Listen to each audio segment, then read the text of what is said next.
والعاقبۃ للمتقین والصلاة والسلام علی سید الانبیاء والمرسلین سیدنا و مولانا محمد وعلی آلہ واصحابہ وازواجہ وذریاتہ واہل بیتہ اجمعین۔ ارسل اللہ بالحق بشیرا ونذیرا وداعیا الی اللہ بإذنہ وسراجا منیرا۔ اما بعد فقد قال اللہ تبارک وتعالی فی القرآن المجید والفرقان الحمید فاعوذ باللہ من الشیطان الرجیم بسم اللہ الرحمن الرحیم انا ارسلناک شاہدا ومبشرا ونذیرا لتؤمنوا باللہ ورسولہ وتعزروہ وتوقروہ وتسبحوہ بکرۃ واصیلا۔ صدق اللہ العظیم۔ قال اللہ تبارک وتعالی فی شان عظمت حبیبہ الکریم ان اللہ وملائکتہ یصلون علی النبی یا ایھا الذین آمنوا صلوا علیہ وسلموا تسلیما۔ اللہم صل علی سیدنا محمد وعلی آل سیدنا محمد وبارک وسلم۔ اللہم صل وسلم وبارک علی حال محمد وعلی آل محمد۔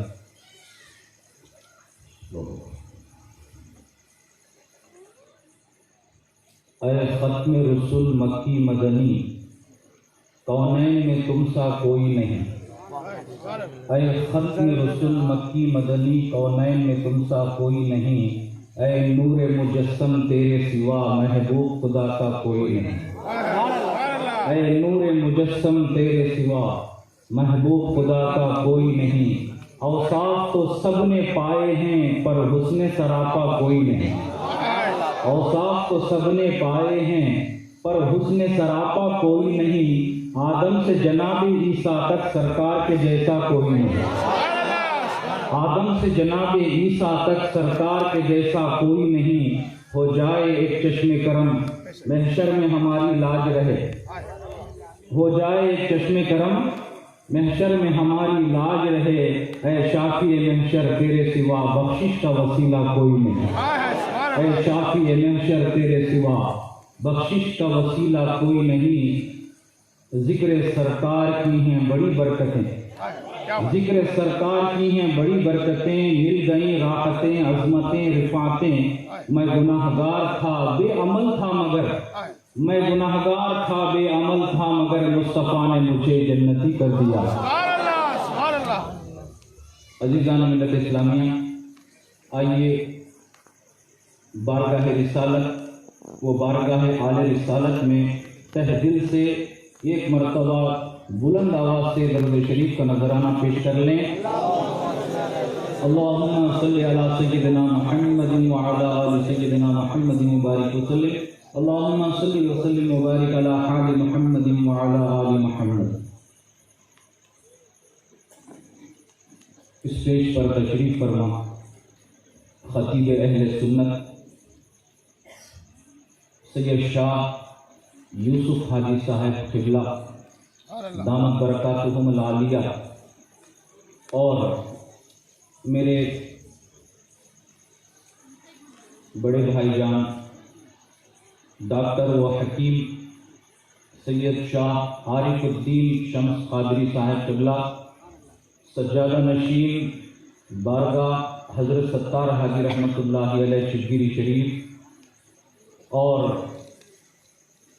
کرنول سے تشریف لائے ہوئے ہمارے اس جلسہ میلاد النبی کے مہمان خصوصی مہمان مقرر شہزادہ سید الابدال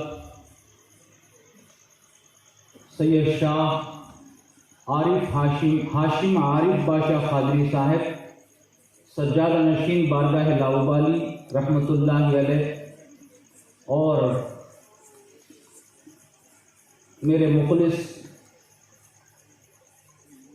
حافظ و مولوی سید شاہ رحمۃ اللہ حسینی سہر وردی صاحب قبلہ اور دیگر نگران جلسہ جناب بی جی اللہ بخش صاحب اور پس پردہ بیٹھ کر سننے والی میری عزت مآب خواتین شہر گنتکل کے سنی نوجوانوں، سنی مسلمانوں، السلام علیکم ورحمۃ اللہ وبرکاتہ۔ عزیزان ملت اسلامیہ، میں زیادہ دیر آپ کے لیے آپ کے سامنے کھڑا ہوا نہیں ہوں، میں صرف کچھ دیر کے لیے آپ کے سامنے کھڑا ہوا ہوں۔ آپ میری مثال ایسے سمجھیں جیسے سورج نکلنے سے پہلے جو روشنی زمین پر آتی ہے، میں ویسے ہی ہوں، سورج تو آنا باقی ہے۔ کیا بات ہے، سبحان اللہ، سبحان اللہ۔ تو حاضرین محترم،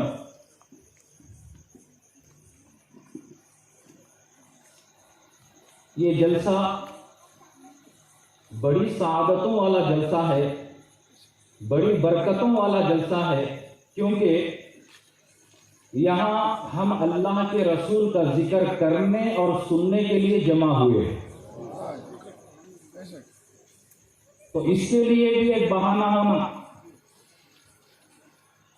سرکار کا ذکر کرنے کے لیے بھی بہانہ ہونا، میلاد النبی کا بہانہ، ربیع الاول کا بہانہ، سرکار کا ذکر خیر ہم کرتے ہیں، کسی نہ کسی بہانے سے ہم سرکار کا ذکر کرتے ہیں، تو سرکار کے ذکر کرنے کے لیے ایک بہانہ ہونا، ایسے ہی بیوی کو مارنے کے لیے بھی بہانہ ہونا۔ بعض لوگ، سب کی بات نہیں بول رہا ہوں، بعض لوگ جب تک بیوی کو تھپکتے نہیں ان کو نیند آتی نہیں۔ ایسا نہیں کہ بہت سے لوگ جو ہے اچھے اخلاق سے بھی رہتے ہیں، مگر بعض لوگوں کو ذرا تھپکنے کی عادت ہوتی ہے۔ ایسے ہی ایک بیوی کو مارنے والا شخص تھا، ایک دن کیا کرا کہ مچھلی لے کر گھر کو گیا، جاتے جاتے سوچا کہ آج مچھلی لے کے جا رہا ہوں، سالن بنائی تو سکا کیسو بنائی نہیں بول کو مارنا۔ اچھا سکا بنائی، سالن کیوں نہیں بنائی بول کو مارنا، بہانے ڈھونڈ رہا ہے۔ اچھا سالن بھی بنے، سکا بھی بنے، شکار کو کئی کو اٹھا کو رکھی نہیں بول کو مارنا۔ پلان بنا کے، منصوبہ بنا کے گیا۔ اب وہ بیوی بھی ایسی تھی، ماشاءاللہ مارا کھا کھا کو اچھی عادت تھی، شوہر کی مزاج سے واقف تھی، سالن بھی بنے، سکا بھی بنے، شکار کو بھی اٹھا کو رکھی۔ اب انہیں پوچھا سالن بنے کیا؟ ہاؤ جی بنے۔ سکا بنے کیا؟ ہاؤ بنے۔ شکار کو اٹھا کو رکھی کیا؟ ہاؤ اٹھا کو رکھی۔ اب ہاتھا مسل لیا، کیسا اسے کیا کرنا، اسے کیسا مارنا، اسے کیسا تھپک لینا۔ اسے رات ہو گئی، گھر کے باہر جو ہے پلنگ ڈالی، اب کھلے آسمان کے نیچے ہے، کھاٹ پہ سویا تو اوپر دیکھا تو آسمان پہ ستارے ہیں، تو پوچھا کہ ستاروں کی لائن سے جو لائن جا رہی ہے، قطار ہے، یہ کیا ہے؟ بیوی سے پوچھا۔ اب اس کا ٹائم آیا ہمارا کھانے کا۔ انہیں کیا بولی؟ نہیں جی، وہ جبریل جاتے سو رستہ بولی ہے۔ کیا بولی؟ جبریل جاتے سو رستہ بولتی۔ اٹھ کو بیٹھ کو بولا کہ جبریل جاتے سو رستے کے نیچے میری کھاٹ ڈالتی تو انہیں گھوڑے کو سے پھسل کو نیچے گر کو میرے اوپر گرنا، میں مر جانا بول کو نہیں کرا ارادہ۔ اچھا ایسا کرتی جائے بول کے اٹھا سے جو ہے 4-5 مارا گرم گرم بیٹھا ہے۔ اب ہمارے ہمیں تسلی ہو گئی، سکون ملا، اب سو جا تم بجائے۔ تو ایسے ہی عزیزان ملت اسلامیہ، ہر انسان کو کچھ نہ کچھ کام کرنے کے لیے بہانہ ہونا، ہمیں سرکار کا ذکر کرنے کے لیے میلاد النبی کا بہانہ ہونا، ربیع الاول کا بہانہ ہونا۔ تو ایسے بہانے ہم کو ملتے رہیں گے، ہم سرکار کا میلاد مناتے رہیں گے۔ بالکل مختصر وقت کے لیے میں آپ کے سامنے کھڑا ہوا ہوں۔ عزیزان ملت اسلامیہ، ہمارے آقا کا نام کیا ہے؟ محمد۔ سب مل کر ایک مرتبہ بول دیں، اور ذرا زور سے بول دیں، محمد۔ سرکار کا نام محمد ہے، اور محمد کا معنی کیا ہے؟ تعریف کیا ہوا۔ کیا معنی ہے؟ تعریف کیا ہوا، یعنی مطلب یہ ہے کہ ہم سرکار کی تعریف اگر کرنا چاہیں تو سرکار کا نام لے کر الگ سے تعریف کرنے کی ضرورت نہیں، اگر کوئی محمد کہہ دیتا ہے خود بخود تعریف ہو جاتی ہے۔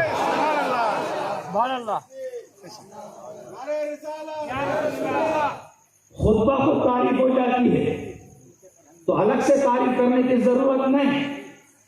اور میرے آقا نے کیا فرمایا کہ اگر کوئی مسلمان اپنے بچے کا نام محمد رکھتا ہے تو اللہ تعالیٰ اس نام پاک کی برکت سے باپ کو بھی جنت میں داخل کرتا ہے، بیٹے کو بھی جنت میں داخل کرتا ہے۔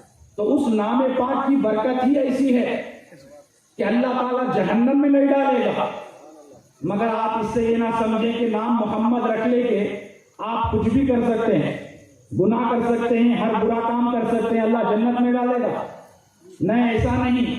محمد نام رکھ کر اگر کوئی گناہ کرتا ہے تو اللہ فرماتا ہے کہ اے میرے بندے، میرے نبی کا نام رکھ کے تو گناہ کرا تو کیا تجھے حیا نہیں آئی؟ اور فرماتا ہے کہ تو میرے محبوب کا نام رکھ کے جب گناہ کرنے میں تجھے تو حیا نہیں آئی، مگر میرے نبی کا نام تو رکھتا ہے، تجھے گناہ کرنے کرتا ہے، اور اس کے باوجود میں تجھے جہنم میں ڈالوں گی، میری حیا سے گوارا نہیں کر رہی۔ تو عزیزان ملت اسلامیہ، سرکار کا نام رکھنے والا جنتی ہو جاتا ہے۔ سرکار کے نام کی عظمت وہ ہے، سرکار کے نام کی شان وہ ہے۔ محمود غزنوی، بادشاہ محمود غزنوی بہت بڑا بادشاہ اور عاشق رسول، اس کا ایک غلام تھا، اس کا نام جعفر تھا، پیار سے محمد کہہ کر بلاتے۔ کیا کہہ کر بلاتے؟ محمد کہہ کر بلاتے۔ آپ جبھی بھی بلاتے محمد کہہ کر بلاتے، مگر ایک مرتبہ سلطان محمود غزنوی نے اپنے غلام کو محمد کہہ کر نہیں بلایا، جعفر کہہ کر بلایا، جو اس کا اصلی نام تھا۔ تو وہ غلام آیا، اپنا کام کیا اور 3 دن تک غائب ہو گیا۔ جب 3 دن کے بعد واپس آیا تو بادشاہ نے پوچھا کہ میاں، جب میں جعفر کہہ کر بلایا مگر تم جو 3 دن غائب ہو گئے، اس کی وجہ کیا ہے؟ تو غلام کہتا ہے کہ اے میرے آقا، آپ جب بھی مجھے بلاتے محمد محمد کہہ کر بلاتے اور بڑی میا سے بلاتے، بڑی محبت سے بلاتے، مگر آج آپ نے محمد چھوڑ کر آپ نے جعفر کہہ کر پکارا تو میں سمجھا کہ آپ مجھ سے ناراض ہو گئے، آپ مجھ سے ناراض ہو گئے، اس لیے میں 3 دن غائب ہو گیا۔ تو عزیزان ملت اسلامیہ، آپ غور فرمائیں ہمارے بزرگان دین کا طریقہ کیا تھا۔ سلطان محمود غزنوی فرماتے ہیں کہ ارے میاں، جب میں محمد کہہ کر بلاتا تھا تو میں باوضو رہتا تھا اور وضو کر کے جو ہے محمد کہہ کر بلاتا تھا، اور جب تم کو جعفر کہا تو میرا وضو نہیں تھا، اس لیے جو ہے میں نے محمد کا نام نہیں لیا۔ عزیزان ملت اسلامیہ، اس غلام پہ بھی آپ غور کرو، ایک مرتبہ جب جعفر کہہ کر پکارا، محمد کے نام سے نہیں بلایا، تو غلام کو یہ احساس ہوا کہ میرا بڑا مجھ سے ناراض ہو گیا ہے۔ کتنے حساس لوگ تھے کہ ایک مرتبہ نام نہ لینے سے غلام کو احساس ہو گیا کہ میرا بڑا مجھ سے ناراض ہو گیا۔ مگر آج افسوس ہے کہ لوگوں کا احساس ختم ہو گیا۔ پیر و مرشد اگر ناراض ہیں، مرید کو احساس نہیں ہے، استاد اگر ناراض ہے، شاگرد کو احساس نہیں ہے، ماں باپ اگر ناراض ہیں، اولاد کو احساس نہیں ہے۔ عزیزان ملت اسلامیہ، سرکار دو عالم صلی اللہ علیہ وسلم کی عظمت اور ان کی شان کو ہم کیا بیان کریں۔ آج ہم سرکار کی شان کو بیان کرنے کے لیے جمع ہوئے ہیں۔ یقین مانیے ہم سرکار کی شان بیان کریں گے، مگر اس کے صدقے میں اللہ ہم پر رحمت نازل فرمائے گا۔ ایک شاعر کہتے ہیں کہ آیا لبوں پر ذکر جو خیر الانام کا، آیا لبوں پر ذکر جو خیر الانام کا، غوغا ہوا بلند درود و سلام کا، مجھ پہ نثار ہونے لگی مستیاں تمام، میں ذکر کر رہا تھا محمد کے نام کا۔ عزیزان ملت اسلامیہ، آج ہم حضور کا ذکر کرنے کے لیے یہاں پر جمع ہوئے ہیں۔ اس ماہ مبارک میں جہاں تک ہو سکے آپ درود و سلام کی مجلسیں سجائیے، میلاد النبی کی مجلسیں سجائیے۔ آپ دیکھیں سرکار دو عالم صلی اللہ علیہ وسلم کی عظمت اور ان کی شان آپ کو بتاتے ہوئے میں آج جو بات آگے بڑھاؤں کہ اللہ سبحانہ و تعالیٰ ارشاد فرماتے ہیں کہ اے لوگو تم نبی پر درود و سلام بھیجتے ہو، اس میں کوئی تعجب کی بات نہیں۔ جنات نبی پر درود و سلام بھیجتے ہیں، اس میں تعجب کی بات نہیں۔ فرشتے نبی پر درود و سلام بھیجتے ہیں، اس میں تعجب کی بات نہیں۔ عالم نباتات نبی پر درود و سلام بھیجتے ہیں، اس میں کوئی تعجب کی بات نہیں۔ عالم جمادات نبی پر درود و سلام بھیجتے ہیں، اس میں کوئی تعجب نہیں۔ نبی کی شان یہ ہے، نبی کا مرتبہ یہ ہے، نبی کی بزرگی یہ ہے کہ میں خود ان کو پیدا کر کے ان پہ درود بھیجتا ہوں۔ نعرہ تکبیر، نعرہ رسالت، نعرہ رسالت۔ اور اللہ سبحانہ و تعالیٰ ارشاد فرماتے ہیں اللہ کے نزدیک ہمارے آقا کا مرتبہ اتنا بلند ہے کہ امتی نبی پر درود پڑھ رہا ہے، امتی نبی پر ایک مرتبہ درود پڑھ رہا ہے تو اللہ فرماتا ہے تو میرے نبی پر ایک مرتبہ درود پڑھے گا 10 رحمتیں میں تجھ پہ نازل کروں گا۔ تو ایک مرتبہ میرے نبی پر درود پڑھے گا میں 10 جو ہے تیرے گناہوں کو معاف کروں گا۔ تو ایک مرتبہ میرے نبی پر درود پڑھے گا میں تیرے 10 درجوں کو بلند کروں گا۔ تو ایک مرتبہ میرے نبی پر درود پڑھے گا میں 10 غلام آزاد کرنے کا ثواب عطا کروں گا۔ تو ایک مرتبہ میرے نبی پر درود پڑھے گا راہ خدا میں 20 مرتبہ جہاد کرنے کا ثواب میں تجھے عطا کروں گا۔ تو اللہ کے نزدیک ہمارے نبی کا مقام کیا ہے، مرتبہ کیا ہے، یہ اس سے ہمیں سمجھ میں آ رہا ہے کہ پڑھ رہا ہے امتی اور نبی پر پڑھ رہا ہے، ثواب اللہ کا فرما رہا ہے، اجر اللہ کا فرما رہا ہے، اس کا صلہ اللہ کا فرما رہا ہے۔ اس سے معلوم ہوا کہ اللہ کے نزدیک ہمارے نبی کا مقام کیا ہے۔ عزیزان ملت اسلامیہ، میرے والد محترم حضرت ستار حاجی صاحب نور اللہ مرقدہ کے نانا جان سید دستگیر بادشاہ قادری صاحب جن کا مزار شریف شیوگیری میں حضرت ستار حاجی رحمۃ اللہ علیہ کی بارگاہ کے اندر موجود ہے۔ آپ کے بارے میں یہ تاریخی بات ملتی ہے کہ جب میلاد کا مہینہ آتا تھا تو شیوگیری کے سارے مسلمانوں کو آپ بلاتے تھے اور یہ کہتے تھے کہ میلاد کے سارے مہینے میں تم جو ہے کھیتوں میں مزدوری کرنے کے لیے مت جانا، کیا بات، رات کو میلاد کی محفلیں چلانا، دن میں میلاد کی محفلیں چلانا، 1 مہینے کی مزدوری میں تم کو اپنے جیب سے دیتا ہوں۔ سبحان اللہ۔ تو رمضان کا مہینہ آتا یا میلاد کا مہینہ آتا، آپ دونوں مہینوں میں اپنے جیب سے جو ہے شیوگیری کے سارے مسلمانوں کو خرچہ دیا کرتے اور میلاد کی محفلیں سجاتے، رمضان کے مہینے میں روزے رکھنے لگاتے، رات کو تراویح پڑھنے لگاتے، اس کا سارا خرچہ جو ہے خود اپنی جو ہے ذاتی اخراجات سے دیا کرتے تھے۔ تو عزیزان ملت اسلامیہ، بزرگان دین نے یہ ہمیں عمل کر کے بتایا۔ آپ خود بھی عمل کرنے والے تھے اور دوسروں کو بھی عمل کراتے تھے۔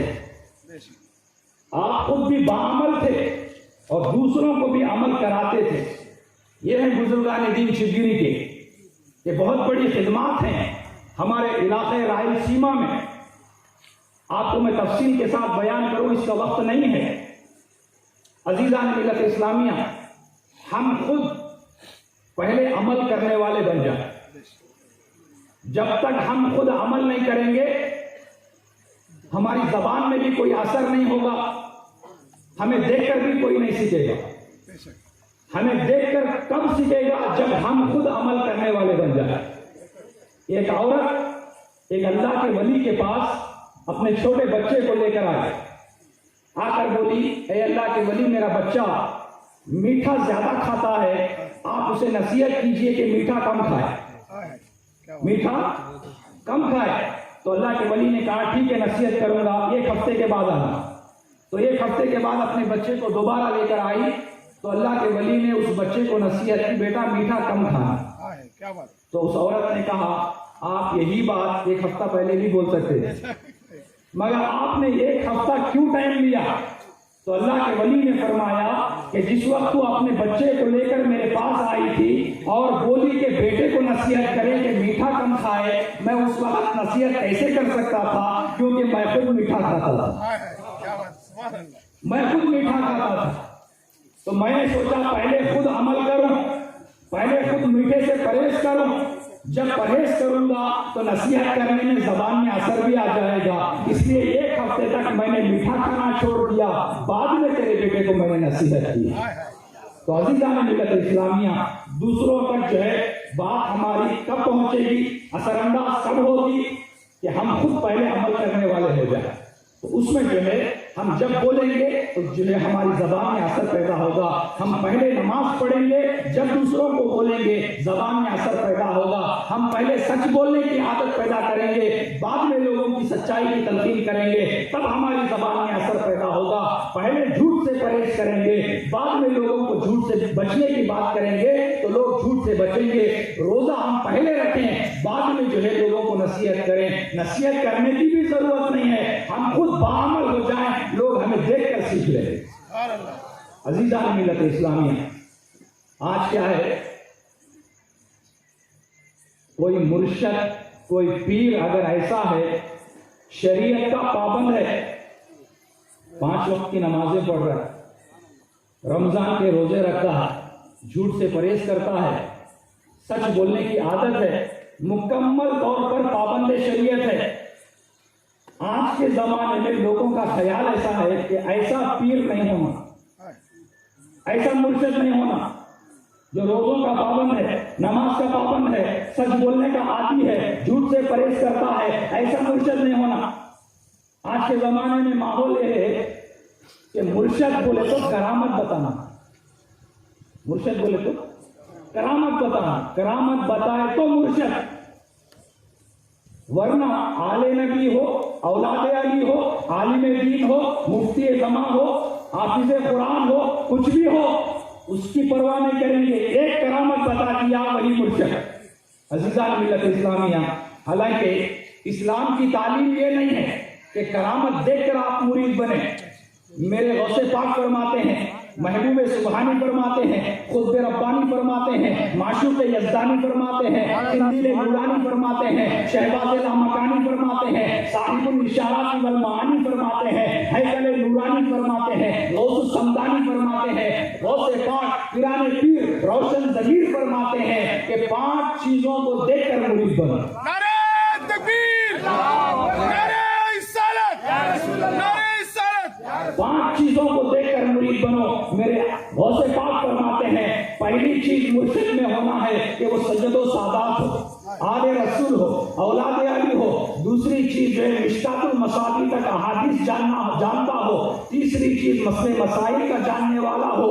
چوتھی چیز اللہ کا ڈر اس کے دل میں ہو، اور 5ویں چیز تصوف کا علم وہ جانتا ہو۔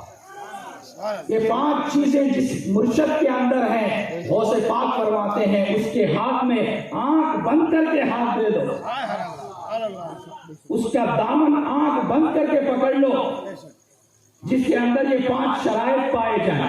مگر افسوس کی بات ہے آج لوگ یہ نہیں دیکھ رہے ہیں، بلکہ یہ دیکھ رہے ہیں کہ مرشد کرامت بتانا۔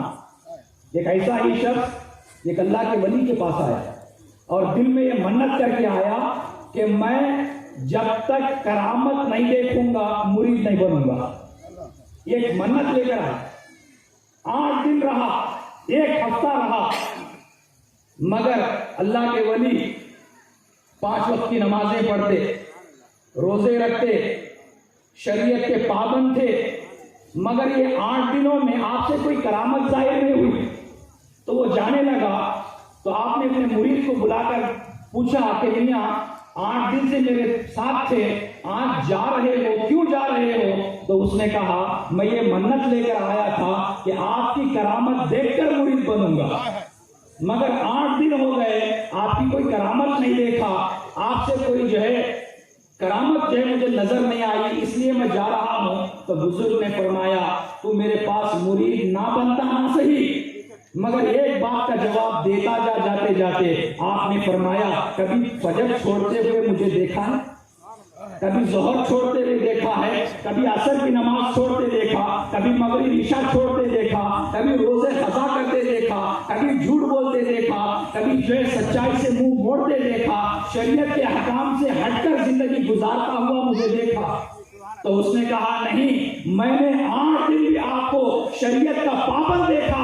آپ نے فرمایا جو دین پر استقامت سے رہتا ہے، روزوں پر استقامت سے رہتا ہے، نمازوں پر استقامت سے رہتا ہے، سچائی پر استقامت سے رہتا ہے، نبی کی محبت میں استقامت سے رہتا ہے، اس سے بڑی کرامت اور کوئی نہیں ہے، اور اس سے بڑی کرامت نہیں ہے۔ جو دین پر استقامت سے جمے رہے، ایسا نہیں فجر پڑھا، ظہر پڑھا، عصر مغرب عشاء میں ڈھیلا ہو گیا، چھوڑ دیا نمازیں، اسے استقامت نہیں بولتے۔ استقامت کسے بولتے ہیں؟ 5 وقت کی نمازیں پابندی سے پڑھے، استقامت فی الدین ہے۔ روزوں کو پابندی سے مہینہ بھر ادا کرے، استقامت فی الدین ہے۔ سچائی پر ہمیشہ قائم رہے، استقامت فی الدین ہے۔ جھوٹ سے ہمیشہ پرہیز کرے، استقامت فی الدین ہے۔ دین کے احکام پر پابند رہے، جو قرآن میں اللہ نے کرنے کا حکم دیا وہ کرتا رہے، جن کاموں سے قرآن میں اللہ نے روکا ہے اس سے رکتا رہے، استقامت فی الدین ہے۔ اس سے بڑی کرامت اور کچھ بھی نہیں ہے۔ حالانکہ ایسا نہیں ہے کہ وہ بزرگ سے کوئی کرامت نہیں ہوئی، صادر نہیں ہوئی، صادر تو ہوتی ہے مگر اتفاق سے اس 8 دن میں نہیں ہوئی، مگر اس کا مطلب یہ نہیں ہے کہ وہ ولی نہیں ہے۔ عزیزان ملت اسلامیہ، دنیا میں ایسے بے شمار اولیاء اللہ، ایسے بے شمار اللہ کے محبوب بندے گزرے ہیں کہ جن سے بے شمار کرامتوں کا ظہور ہوا۔ اگر کرامت جاننا ہی ہے، آؤ چلو چشگیری چلے، ذرا زور سے سبحان اللہ کہے۔ ویسے تو ہر اللہ کا ولی کرامتیں بتاتا ہے، بلکہ وہ نہیں بتاتا، ان کے ہاتھ پر اللہ ظاہر فرماتا ہے۔ آؤ ذرا زور سے سبحان اللہ کہہ دے ایک مرتبہ۔ اگر کرامت جاننا ہی ہے، چلو چشگیری چلیں، چلو چشگیری چلیں۔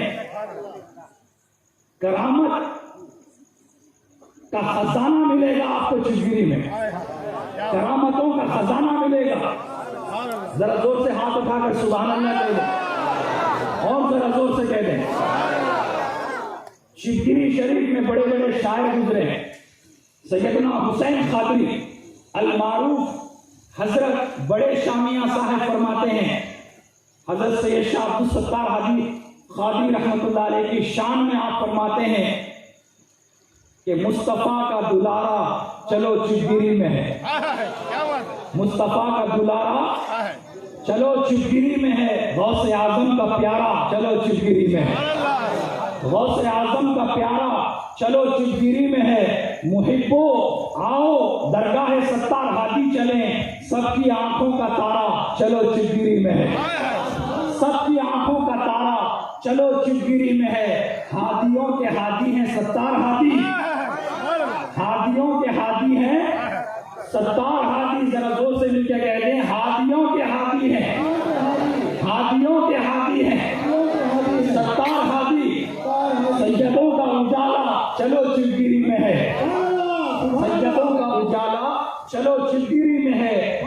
فیض جن کا چشگیری سے جاری ہوا، فیض جن کا چشگیری سے جاری ہوا، نور عرفاں کا دریا چلو چشگیری میں ہے، نور عرفاں کا دریا چلو چشگیری میں ہے۔ کوئی یہ نہ کہے کہ کوئی ہمارا نہیں ہے، کوئی یہ نہ کہے، کوئی یہ نہ کہے کہ کوئی ہمارا نہیں ہے، اپنا سب کا سہارا چلو چشگیری میں ہے، اپنا سب کا سہارا چلو چشگیری میں ہے۔ بس ایک آخری بات بول کر حضرت ستار حاجی رحمۃ اللہ علیہ کی ایک کرامت آپ کے گوش گزار کر کے میں اپنی جگہ لے لیتا ہوں۔ عزیزان ملت اسلامیہ، شہنشاہ اورنگزیب عالمگیر رحمۃ اللہ علیہ، وہ خود اللہ کے ولی تھے، بادشاہ وقت تھے۔ ایک مرتبہ اپنی پوری فوج کے ساتھ، اپنے وزیروں کے ساتھ، اپنے سپاہیوں کو ساتھ لے کر جب رائل سیما کے علاقے سے گزر رہے تھے شہنشاہ اورنگزیب عالمگیر، تو آپ کے ایک وزیر نے کہا کہ بادشاہ سلامت، یہاں رائل سیما میں چشگیری نام کا ایک چھوٹا سا قصبہ ہے، شبگیری نام کا ایک چھوٹا سا گاؤں ہے، اور اس چھوٹے سے گاؤں میں اللہ کے ایک ولی رہتے ہیں جن کا نام ستار ہادی ہے۔ تو شہنشاہ اورنگزیب عالمگیر نے کہا کہ چلو جا کر ملاقات کر کے آگے جاتے ہیں۔ اپنی ساری فوج کو لے کر، مشیروں کو لے کر، اپنے وزراء کو لے کر بارگاہ ستار ہادی پہنچتے ہیں۔ شہنشاہ اورنگزیب عالمگیر پہنچتے ہیں اور اپنے ایک وزیر کو کہتے ہیں جا کر ستار ہادی سے کہو کہ شہنشاہ اورنگزیب عالمگیر بادشاہ بنفس نفیس خود ملنے کے لیے آئے ہیں۔ تو حضرت ستار ہادی رحمۃ اللہ علیہ خانقاہ میں تشریف فرما تھے۔ جب آپ کے وزیر نے آ کر کہا کہ بادشاہ اورنگزیب آئے ہیں، تو حضرت ستار ہادی رحمۃ اللہ علیہ نے فرمایا کہ ان سے کہو کچھ دیر انتظار کرے۔ آج کوئی ایم ایل اے آ جائے، کوئی ایم پی آ جائے، کوئی کونسلر آ جائے، یا کوئی دنیاوی عہدہ رکھنے والا آ جائے، ہم جو ہے سراپا منتظر ہو جاتے ہیں، مگر وہ اللہ والوں کی شان ہے، اگرچہ کہ یہ دنیا کے بادشاہ ہیں مگر وہ دین کے بادشاہ ہیں۔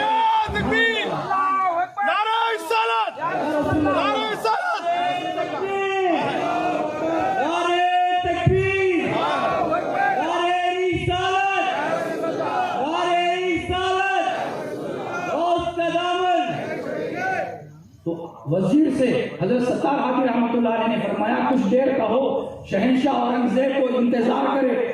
پہلی مرتبہ انتظار کرایا، دوسری مرتبہ انتظار کرایا، جب تیسری مرتبہ انتظار کرایا تو شہنشاہ اورنگزیب عالمگیر نے کہا ایسا گھمنڈی فقیر ہے، ایسا متکبر جو ہے یہ فقیر ہے کہ بادشاہ کو انتظار کرا رہا ہے۔ جب تیسری مرتبہ اندر بھیجا تو آپ نے فرمایا کہ بادشاہ کو اندر بلا۔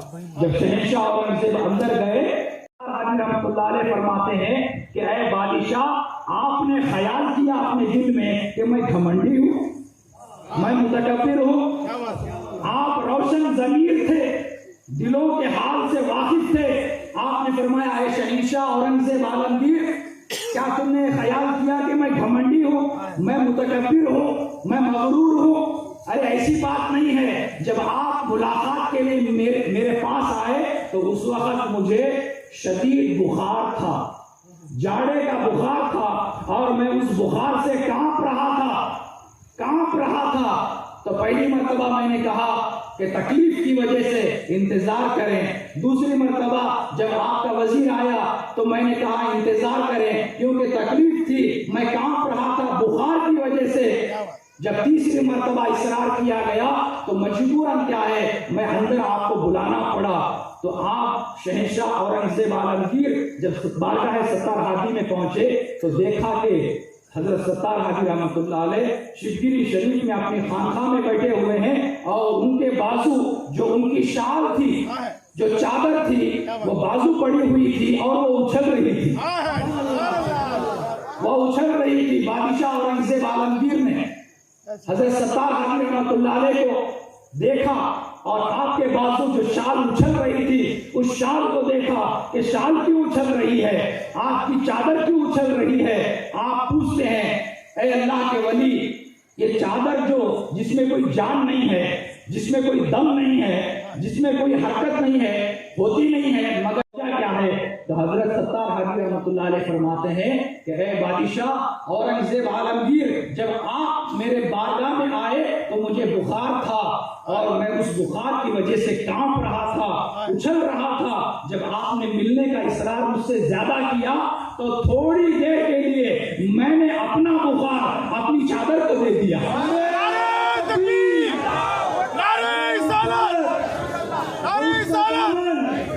پیرانے پیر کا دامن، پیر مرشد کا دامن، نعرہ تکبیر۔ تو تھوڑی دیر کے لیے میں نے اپنا بخار اپنی چادر کو دے دیا، اپنی کمبلی کو دے دیا۔ بخار جب میرے اندر تھا میں کانپ رہا تھا، جب میں اپنا بخار چادر کو دے دیا چادر کانپ رہی ہے، چادر اچھل رہی ہے۔ ارے اس سے بڑی کرامت اور کیا ہے؟ یہ کرامتوں کا خزانہ ہے شبگیری۔ خطبے ویلور، خطبے اول ویلور شریف کے جو پہلے خطب ہیں، سید شاہ باقر قادری، عبداللطیف اب سید شاہ عبداللطیف نقوی قادری جو خطب اول ہیں، وہ جب بارگاہ ستار ہادی آئے اس وقت حضرت ستار ہادی رحمۃ اللہ علیہ کا وصال ہو گیا تھا. تو آپ جب بارگاہ میں تشریف لائے، ایک جلالی فقیر وہاں کے مجاوروں سے جھگڑا کر رہا تھا کہ مجھے چھانچ ہونا، مجھے کنکیا نہیں ہونا.